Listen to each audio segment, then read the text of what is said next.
Hello and welcome back to another episode here at Nova Rise. And today we're going to talk about what's going on in the market. Let's take a deep dive at a report that was recently published by Zillow, and let's take a look at what has been happening in the past couple of weeks, particularly in the month of May. So I actually took a quick look at the article beforehand, and what struck me was certain recommendations that were done regarding renting versus buying a property. So let's just dive in and see what the market has prepared for us. So once again, we have this article courtesy of Zillow. Hold on, let me make sure that we can go back and forth on the image. Let me see. Okay, there you go. So we can see this clearly. There you go. So we have this article courtesy of Zillow, market tips towards balance as inventory rises and competition eases. And remember, this is as of May 2025. We're currently airing this episode on June 19th, which means the month of June is not over yet. Therefore, we only have data as of last month. So let's just quickly jump into this paragraph right here. And I want to focus on certain stats, right? So according to what we're seeing here, it mentions, the article in itself mentions, with inventory up nearly 20% of the previous years, buyers had more options in May than at any time since July 2020. And despite higher sales, sellers still outnumber buyers. Once again, that's according to the different type of markets out there. It's not yet standard across the board, but it is good to keep an eye out to see what's happening in your market. So let's get back to the article.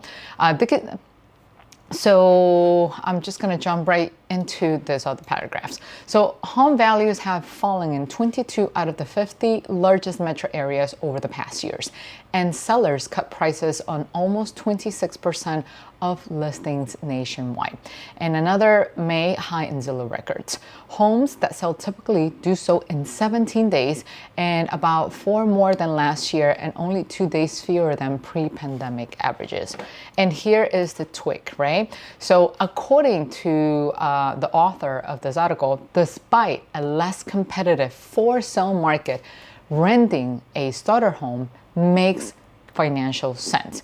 It seems that the author believes that renting a starter home makes more financial sense, at least in the short term, for much of the nations. So if we were to compare some numbers, let's take a look at what she has written in here. So rent for a typical single family home is roughly $100 cheaper per month than the mortgage payment on a typical U.S. home, even after a 10% down payment.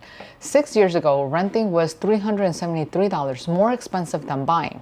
This shift helps explain why housing demand continues to bounce along the bottom. So that's a recommendation right now. It seems that Zillow experts believe that as of today, at least in the short term, it will make much more sense for you to rent the home as opposed to buying it. And as we move further along the article, we're going to see the breakdown of the numbers and to help you understand why this person believes that. So back into the article.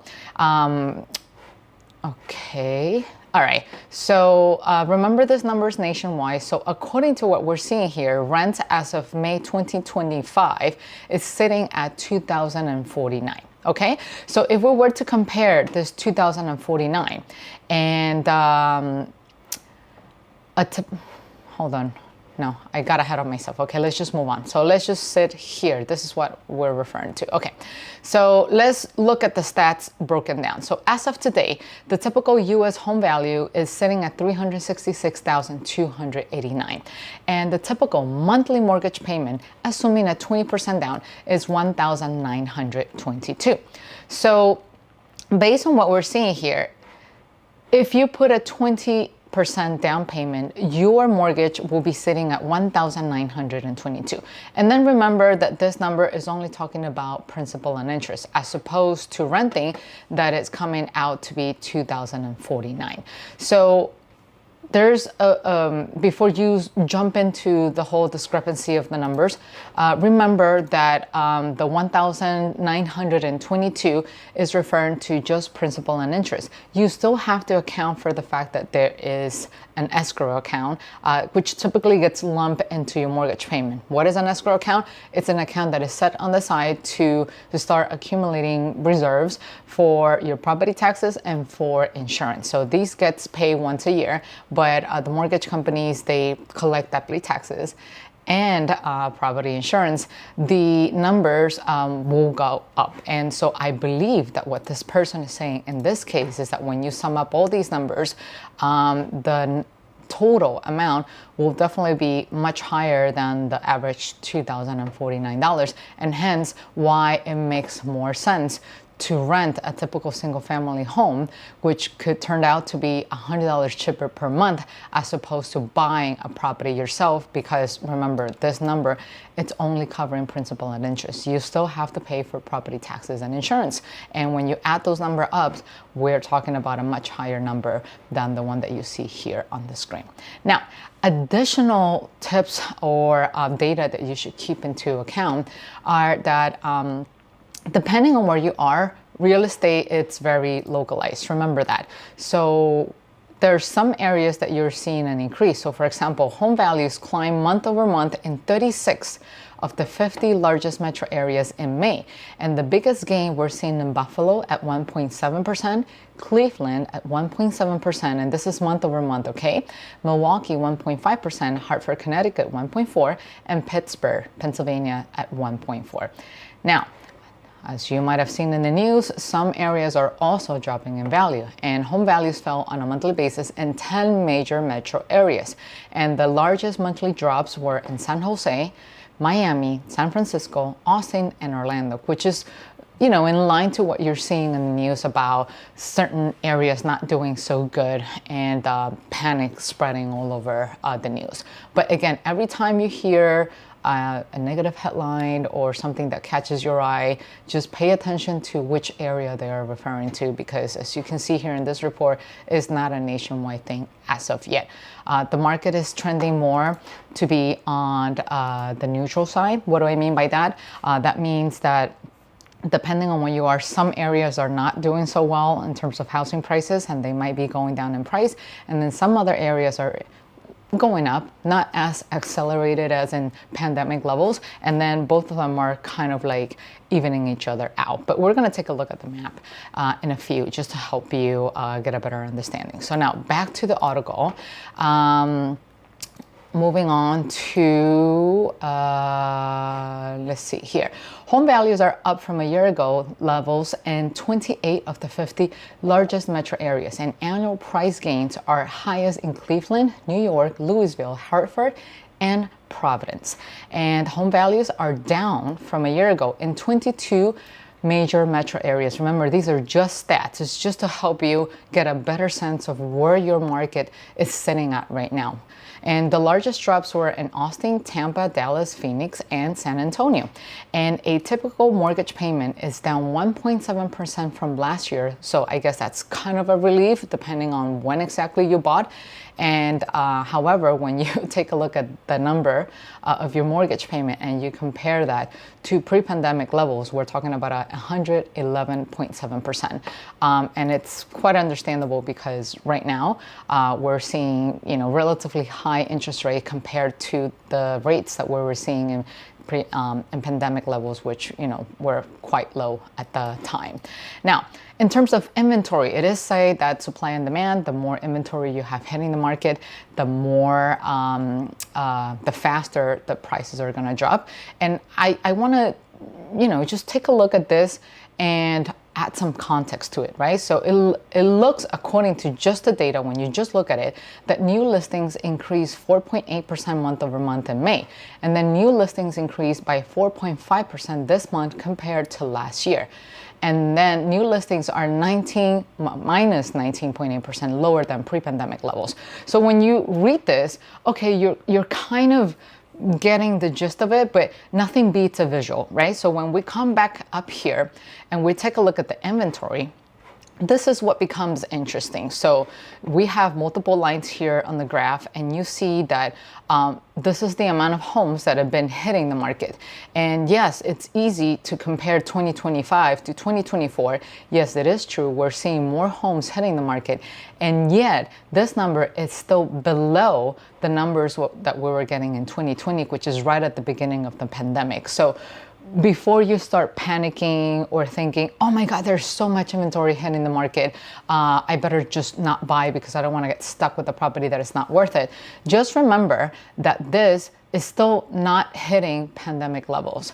And not just that, there's been a couple of reports, which I did not bring that up today, but there are a couple of reports out there that are indicating builders stopping construction as of this point because they're sort of like wary as to what's going on with the tariffs and you know, all the geopolitical issues that we're facing nowadays.